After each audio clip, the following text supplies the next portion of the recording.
Superman 2. So, Superman 2, let's go. The basic plot of Superman 2 is that General Zod and his goons have escaped the Phantom Zone and are vowing to rule the Earth because their world is destroyed. With the assistance of Lex Luthor, they try to find Superman and kill him. Meanwhile, there's a lot of emotional drama going on with the relationship between Superman and Lois Lane, and she works out that Clark Kent is basically Superman, and there's a lot of interesting things there to do with their relationship. And then he decides to give up his powers in order to be with her, but the villains are causing destruction, so his loyalties are tested, and he has to essentially come back and save the Earth from destruction. So yeah, that's pretty much it. That's Superman 2. And how does it compare? It's good. Yeah, it's pretty good. I don't think this is brilliant or anything, but it's certainly a good, fun, entertaining film. I mean, it's a bit shorter than the first one, which I think helps. First of all, let's start where it starts. Christopher Reeve as Clark Kent / Superman, he has owned the role. He's really good in this film. I think he's probably just as good or even better than in the first one. And he displays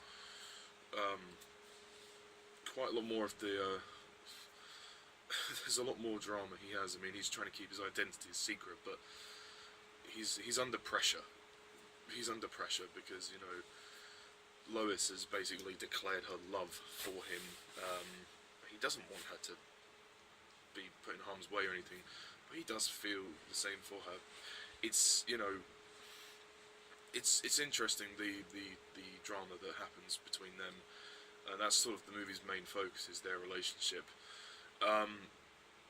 Meanwhile, at the beginning we see Otis again. He's funny, and him and Lex trying to break out of prison with the help of Miss Tessmacher. I actually know her name now. Yay! She helps them escape, although Otis doesn't make it out. And then we don't see them for a while. Yeah, then we don't see Miss Tessmacher or Otis again, but Lex returns to basically team up with Zod and his two goons. I don't know their names, so I'm sorry.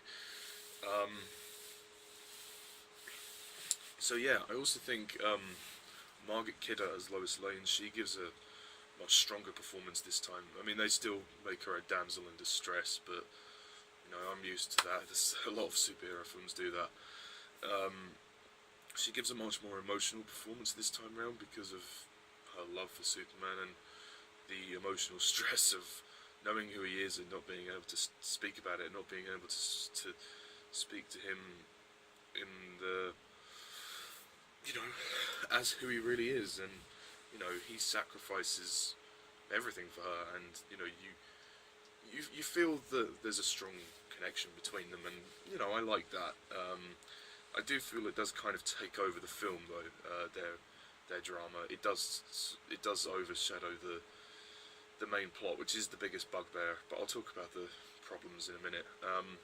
But she gives a great performance, and the chemistry with Christopher Reeve is again great, probably even better in this film.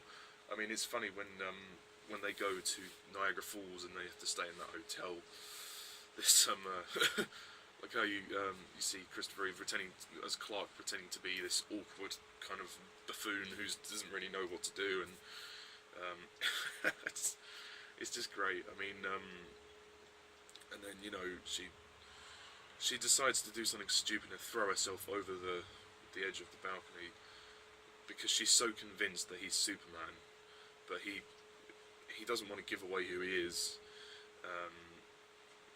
But obviously later on she does find out when he nearly trips and falls in the fire, but his hands remain unsinged.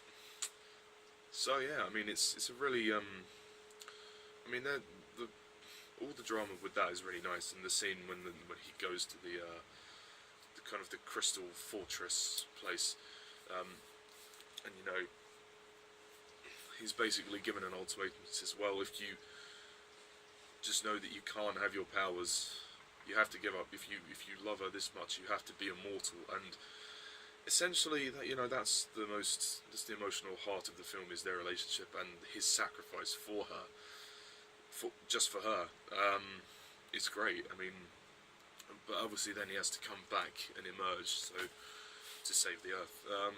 The villains. I'm a bit up and down about the villains in this film. I think Terrance plays General Zod in quite an over-the-top manner, but it works. You know, it works with the character. So, you know, I have no complaints there. I do feel that they don't really do much apart from throw people around. I mean, Zod is the only one who really has any kind of character development. I mean, there's not much character development. That's my problem. Some of you might disagree with me. I know we do see the flashback of when they were banished to the Phantom Zone in the beginning of this film, which was also in the first film. So we have a bit of background into what happened before, but it wasn't extensive.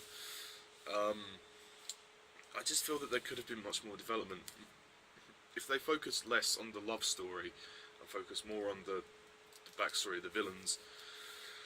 It might have worked out. This film might have worked out structurally a little bit better. That's not to say it's bad. It's a good film. Yeah, and the other two, they're okay, I suppose. They're just there to be henchmen, and they do their jobs. Yeah, and Lex Luthor does come back very briefly. It's weird because he comes back. He's at the beginning in prison with Otis for a brief period of time, and then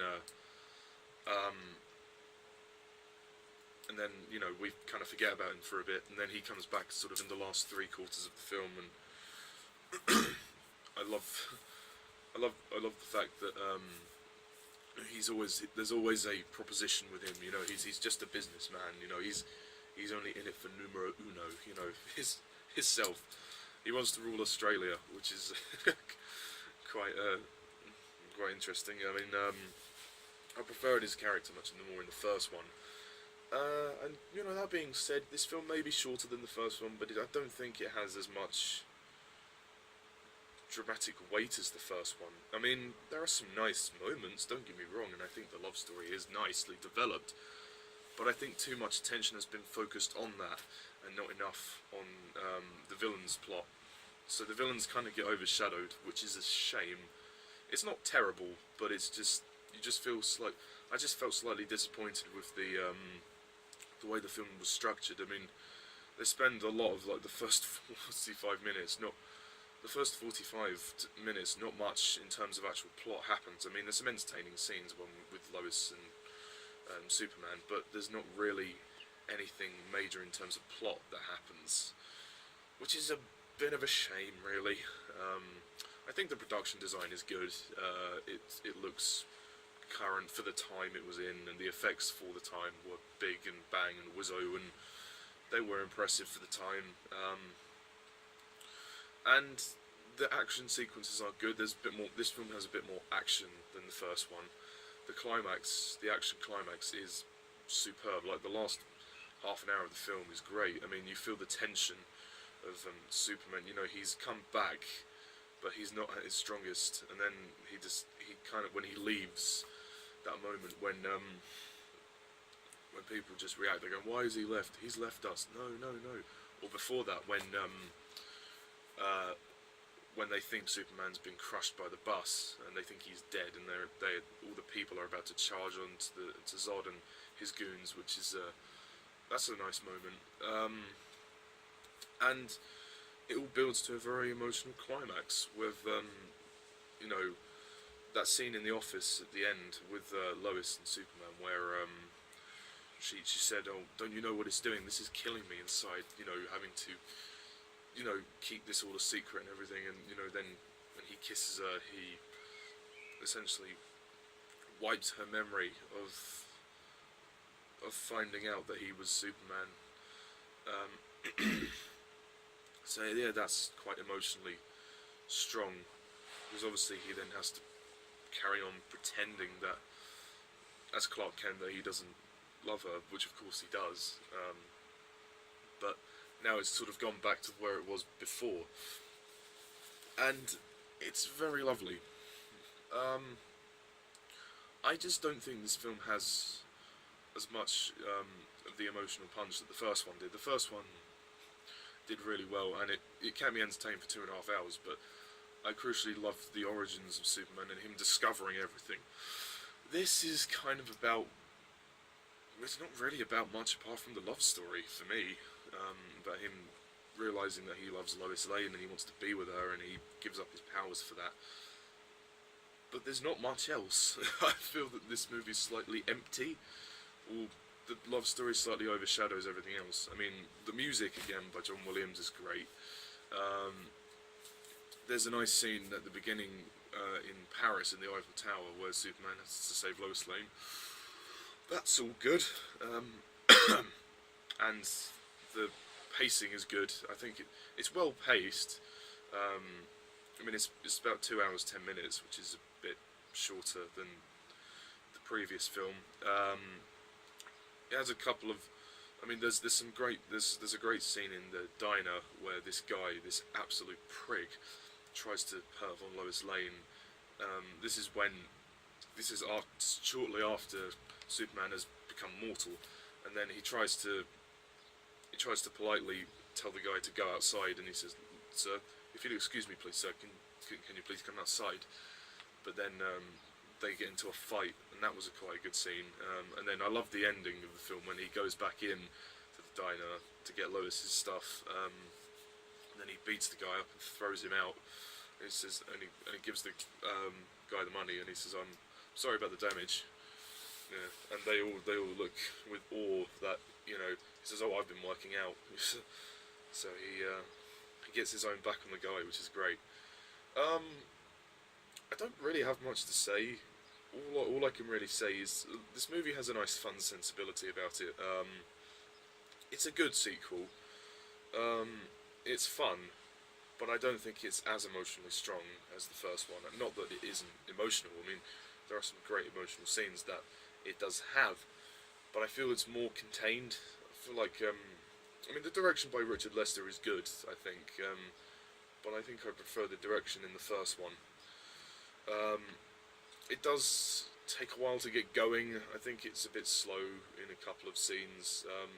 The opening title sequence is good. It's a nice sort of recap of the first one. For anybody who's unfamiliar with it, it does bring you up to speed with everything, so that's good. And yeah, there's not much else I can say about it. Yeah, it's good. It's good. And I'm going to give Superman 2, I'm going to give it an 8 out of 10.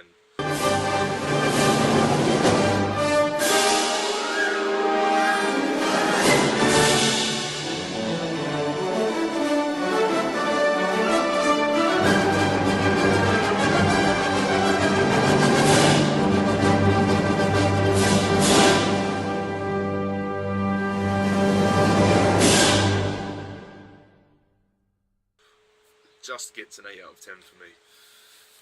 I don't think it's brilliant. I don't think it's a masterpiece. I think I probably prefer the first one, but I'm not entirely sure. But yeah, that's literally all I have to say about Superman 2. So tune in next time when I review Superman 3. So until then, Scout's Honour. Until then, I'm Mr. Thomas 11. Thank you for watching, and see ya.